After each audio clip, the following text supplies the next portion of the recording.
Boy, and this afternoon, Douglas County Schools announced all students are going remote for the month of December. They will not return after Thanksgiving break. Jeffco schools are expected to make an announcement any moment now, and we will let you know as soon as that comes in. Adams 12 will send all of its students to remote learning Monday.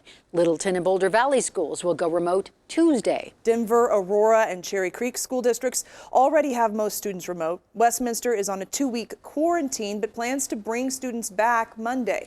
So tonight, Denver 7 goes 360, analyzing perspectives from students, parents, teachers, and the decision makers at the state level. Denver 7's Ivan Rodriguez begins our 360 reporting tonight. Although it's a new routine, Jorwin Russell is trying to create a sense of normalcy with their schoolwork. I start my first class at 10 o'clock. Each class is 50 minutes, and we have a 5-minute passing period in between each 50-minute class. She's a senior at Cherokee Trail High School. Just this Wednesday, Cherry Creek School District moved all students to remote learning because of a rise in COVID-19 cases. It's just been so weird going from being in a hybrid schedule to where I'm not even doing like regular school and then going into remote learning all of a sudden. Her father, Rashid, understands the district is facing tough decisions in an unprecedented time, but would like to see some consistency. As a parent, that's the last thing you want to do is constantly worry about what your child's education is going to look like in the future. You want to see a level of consistency so that they can be best prepared. But I look at the elementary kids, middle school kids, and say, like, how do you migrate through this minefield, so to speak? In Douglas County, Jamie Woolridge knows the grind all too well. Especially with my younger one, who is a second grader, he hasn't gotten the fundamentals of reading and spelling yet.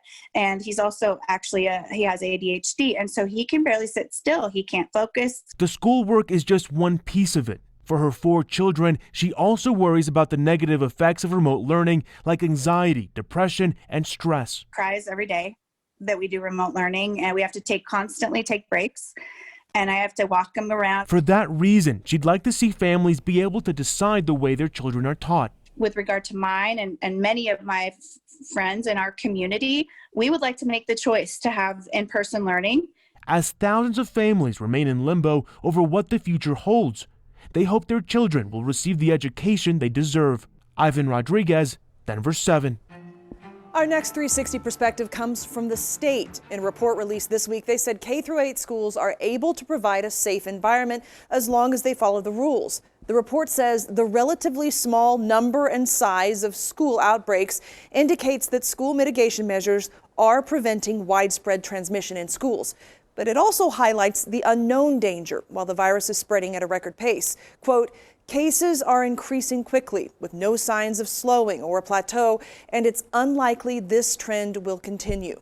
The implications for transmission rates and levels of safety in schools are not yet fully understood.